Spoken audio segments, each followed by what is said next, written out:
Hello Mark, my name is Frank, and my student number is S0341026. I'm a sophomore. Now I'm going to read the transcript of the speech. Janine Shepherd. A broken body isn't a broken person. Life is about opportunities, creating them and embracing them, and for me, that was the Olympic dream. That's what defined me. That was my bliss. As a cross-country skier and member of the Australian ski team headed towards the Winter Olympics, I was on a training bike ride with my fellow teammates. As we made our way up towards the spectacular Blue Mountains west of Sydney, it was a perfect autumn day. Sunshine, the smell of eucalypt, and a dream. Life was good. We'd been on our bikes for around 5.5 hours when we got to a part of the ride that I loved, and that was the hills, because I loved the hills. And I got up off the seat of my bike, and I started pumping my legs, and as I sucked in the cold mountain air, I could feel it burning my lungs, and I looked up to see the sun shining in my face. And then everything went black. Where was I? What was happening? My body was consumed by pain. I'd been hit by a speeding utility truck with only 10 minutes to go on the bike ride. I was airlifted from the scene of the accident by a rescue helicopter to a large spinal unit in Sydney. I had extensive and life-threatening injuries. I'd broken my neck and my back in 6 places. I broke 5 ribs on my left side. I broke my right arm. I broke my collarbone. I broke some bones in my feet. My whole right side was ripped open, filled with gravel. My head was cut open across the front, lifted back, exposing the skull underneath. I had injuries. I had internal injuries. I had massive blood loss. In fact, I lost about 5 liters of blood, which is all someone my size would actually hold. By the time the helicopter arrived at Prince Henry Hospital in Sydney, my blood pressure was 40 over nothing. I was having a really bad day. For For over 10 days, I drifted between two dimensions. I had an awareness of being in my body, but also being out of my body, somewhere else, watching from above as if it was happening to someone else. Why would I want to go back to a body that was so broken? But this voice kept calling me. Come on, stay with me. No, it's too hard. Come on, this is our opportunity. No, that body is broken. It can no longer serve me. Come on, stay with me. We can do it. We can do it together. I was at a crossroads. I knew if I didn't return to my body, I'd have to leave this world forever. It was the fight of my life. After 10 days, I made the decision to return to my body, and the internal bleeding stopped. The next concern was whether I would walk again, because I was paralyzed from the waist down. They said to my parents the neck break was a stable fracture, but the back was completely crushed. The vertebra at L1 was like you dropped a peanut stepped on it, smashed it into thousands of pieces. They, they'd have to operate. They went in, they put me on the beanbag, they cut me, literally cut me in half. I have a scar that wraps around my entire body. They picked as much broken bone as they could that had lodged in my spinal cord. They took out two of my broken ribs and they rebuilt my back. L1. They rebuilt it, built it. They took out another broken rib. They fused T12, L1 and L2 together. Then they stitched me up. They took an entire hour to stitch me up.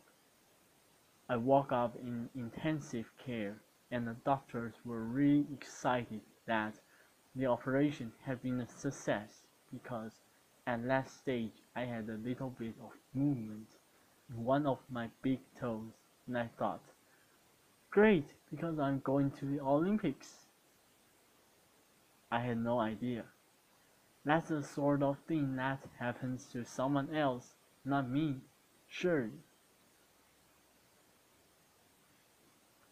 But then the doctor came over to me and she said, Janine, the operation was a success, and we've picked up as much bone out of your spinal cord as we could, but the damage is permanent. The central nervous system nerves, there is no cure. You're what we call a partial paraplegic, and you'll have all of the injuries that go along with that. You have no feeling from the waist down, and at most you might get 10 or 20% return. You'll have internal injuries for the rest of your life. You'll have to use a catheter for the rest of your life. And if you walk again, it will be with calipers and a walking frame. And then she said, Janine, you'll have to rethink everything you do in your life because you're never going to be able to do the things you did before. I tried to grasp what she was saying. I was an athlete. That's all I knew. That's all I'd done. If I couldn't do that, then what could I do? And the question I asked myself is, if I couldn't do that, then who was I? They moved me from intensive care to acute spinal. I was lying on a thin, hard spinal bed. I had no movement in my legs. I had tied stockings on to protect from blood clots. I had one arm in plaster, one arm tied down by drips.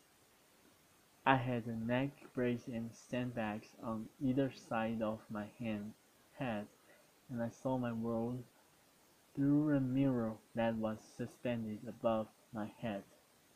I shared the world with 5 other people, and the amazing thing is that because we were all lying paralyzed in the spinal ward, we didn't know what each other looked like. How amazing is that? How often in life do you get to make friendships judgment-free, purely based on spirit? And there were no superficial conversations as we shared our innermost thoughts, our fears, and our hopes for life after the spinal ward. I remember one night, one of the nurses came in, Jonathan, with a whole lot of plastic straws. He put a pile on top of each of us, and he said, start threading them together. Well, there wasn't much else to do in the spinal ward, so we did. And when we'd finished, he went around silently and he joined all of the straws up till it looked around the whole ward, and then he said, Okay, everybody, hold on to your straws. And we did. And he said, right, now we're all connected. And as we held on and we breathed as one, we knew we weren't on this journey alone. And even lying paralyzed in a spinal ward, there were moments of incredible depth and richness, of authenticity and connection that I had never experienced before. And each of us knew that when we left the spinal ward, we would never be the same. After 6 months, it was time to go home. I remember Dad pushing me outside in my wheelchair, wrapped in a plaster body cast, and feeling the sun on my face for the first time. I soaked it up, and I thought, how could I ever have taken this for granted? I felt so incredibly grateful for my life. But before I left the hospital, the head nurse had said to me, Janine, I want you to be ready, because when you get home, something's going to happen. And I said, what? And she said, you're going to get depressed. And I said, not me, not Jenny the machine, which was my nickname. She said, you are because, see, it happens to everyone. In the spinal ward, that's normal. You're in a wheelchair, that's normal. But you're going to get home and realize how different life is. And I go home and something happened. I realized Sister Sam was right. I did get depressed. I was in my wheelchair. I had no feeling from the waist down, attached to a catheter bottle. I couldn't walk.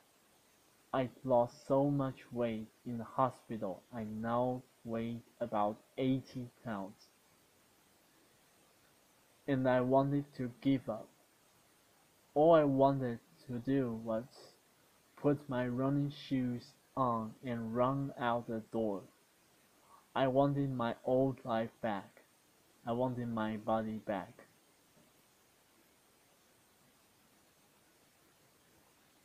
And I can remember Mom sitting on the end of my bed and saying, I wonder if life will ever be good again. And I thought, how could it? Because I've lost everything that I value, everything that I'd worked towards, gone. And the question I asked was, why me? Why me? And then I remember my friends that were still in the spinal ward, particularly Maria.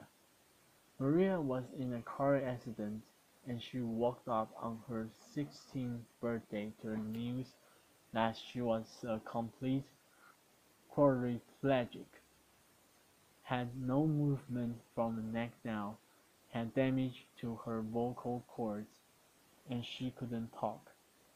They told me, we're going to move you next to her because we think it will be good for her. I was worried. I didn't know how I'd react to being next to her.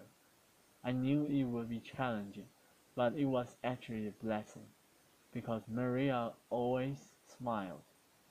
She was always happy, and even when she began to talk again, albeit different to understand, she never complained, not once.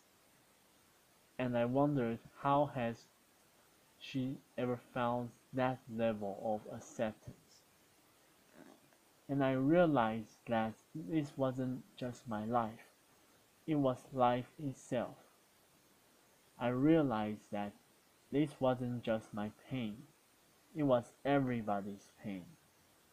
And then I knew, just like before, that I had a choice. I could keep fighting this, or I could let go and accept not only my body, but the circumstances of my life. And then I stopped asking, why me? And I started to ask, why not me? And then I thought to myself, maybe being at rock bottom is actually the perfect place to start. I had never before thought of myself as a creative person. I was an athlete. My body was a machine. But now I was about to embark on the most creative project that any of us could ever do, that of rebuilding a life. And even though I had absolutely no idea what I was going to do, in that uncertainty came a sense of freedom. I was no longer tied to a set path.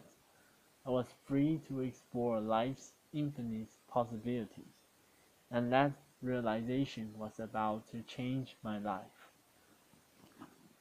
Sitting at home in my wheelchair and my plaster body cast, an airplane flew overhead, and I looked up, and I thought to myself, that's it. If I can't walk, then I might as well fly. I said, Mom, I'm going to learn how to fly. She said, that's nice, dear. I said, pass me the yellow pages. She passed me the phone book. I rang off the flying school. I made a booking, said I'd like to make a booking to come out for a flight. They said, when do you want to come out? I said, well, I have to get a friend to drive me out because I can't drive. Sort of can't walk either. Is that a problem? I made a booking, and weeks later my friend Chris and my mom drove me out to the airport, all 80 pounds of me covered in a plaster body, cast in a baggy pair of overalls. I can tell you, I did not look like the ideal candidate to get a pilot's license. I'm holding on to the counter because I can't stand. I said, "Hi, I'm here for a flying lesson," and they took one look and ran out the back to draw short straws. You get her. No, no, you take her. Finally this guy comes out.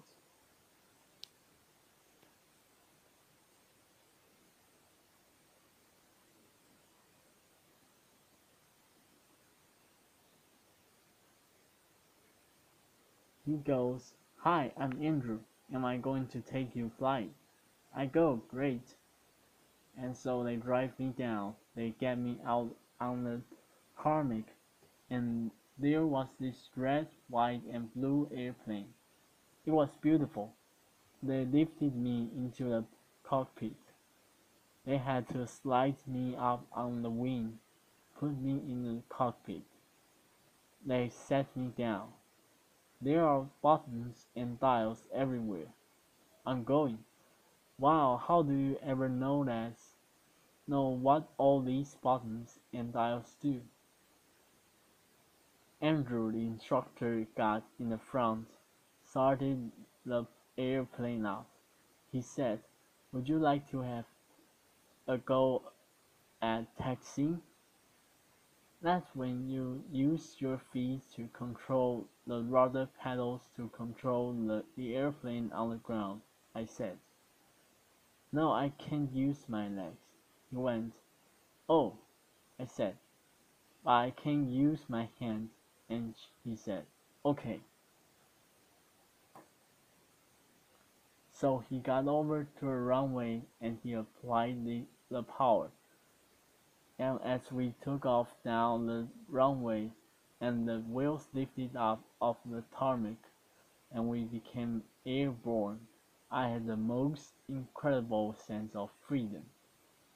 And Andrew said to me as we got over the training area, "You see a mountain over there? And I said, yeah. And she said, well, you take the controls and you fly towards that mountain. And as I looked up, I realized that he was pointing towards the blue mountains where the journey had begun. And I took the controls, and I was flying. And I was a long, long way from that final word, and I knew right then that I was going to be a pilot. Didn't know how on earth I'd ever pass a medical, but I'd worry about that later because right now I had a dream. So I went home, I got a training diary out, and I had a plan. And I practiced my walking as much as I could, and I went from the point of two people holding me up to one person holding me up to a point where I could walk around the furniture as long as it wasn't too far apart. And then I made great progression to the point where I could walk around the house holding onto the walls like this, and Mom said she was forever following me, watching of my fingerprints, but at least she always knew where I was. So while the doctors continued to operate and put my body back together again, I went on with my theory study, and then eventually and amazingly I passed my pilot's medical, and that was my green light to fly. And I spent every moment I could out at that flying school, way out of my comfort zone. All these young guys that wanted to be Qantas pilots, and little old Hope along me in first my plaster cast, and then my steel brace, my baggy overalls, my bag of medication and catheters, and my limp, and they used to look at me and think, oh, who is she kidding? She's never going to be able to do this. And sometimes I thought that too, but that didn't matter, because now there was something inside that burned that far outweighed my injuries. And little goals kept me going along the way, and eventually I got my private pilot's license, and then I learned to navigate, and I flew my friends around Australia, and I learned to fly an airplane with two engines, and I got my twin engine rating. And then I learned to fly in bad weather as well as fine weather, and got my instrument rating. And then I got my commercial pilot's license, and I got my instructor rating, and I found myself back at that same school where I'd gone for that was very first flight, teaching other people how to fly, just under 18 months after I left the spinal ward. And then I thought, why stop there? Why not learn to fly upside down? And I did, and I learned to fly upside down and became an aerobatics flying instructor. And Mom and Dad never been up. But then I knew for certain that, although my body might be limited, it was my spirit that was unstoppable. The philosopher Lao Tzu once said, when you let go of what you are, you become what you might be. I now know that it wasn't until I let go of who I thought I was that I was able to create a completely new life. It wasn't until I let go of the life I thought I should have that I was able to embrace the life that was waiting for me. I now know that my real strength never came from my body, And although my physical capabilities have changed dramatically, who I am is unchanged. A pilot light inside of me was still alight, just as it is in each and every one of us. I knew that I'm not my body, and I also know that you're not yours, and that it no longer matters what you look like, where you come from, or what you do for a living. All that matters is that we continue to fan the flame of humanity by living our lives as the ultimate creative expression of who we really are, because we are all connected by millions and millions of straws, and it's time to join those up and to hang on. And if we are to move towards our collective bliss, it's time we shed our focus on the physical and instead embrace the virtues of the heart. So raise your straws if you're joining. Thank you. Thank you.